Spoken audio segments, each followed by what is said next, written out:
Ötelerden kalan özlem özümüzün daveti sen varlığın. Aşk tutkalı tutkun sana alem.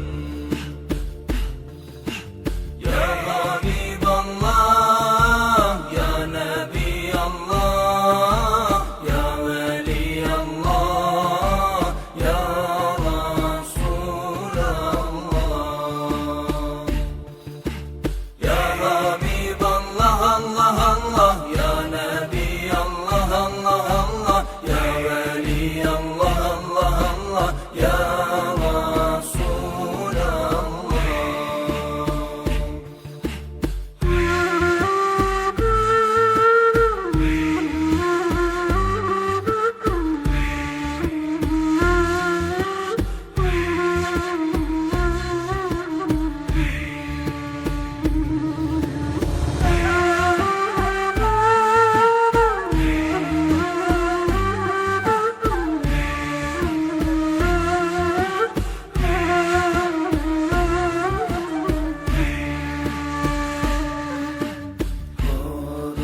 Karanlıklar ortasından doğan bir güneş.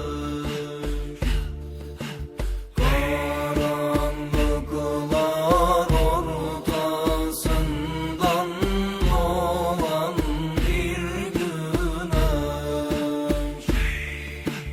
Ötelerden kalan özlem özümüzün daveti sen varlığın. Aşk tutkalı tutkun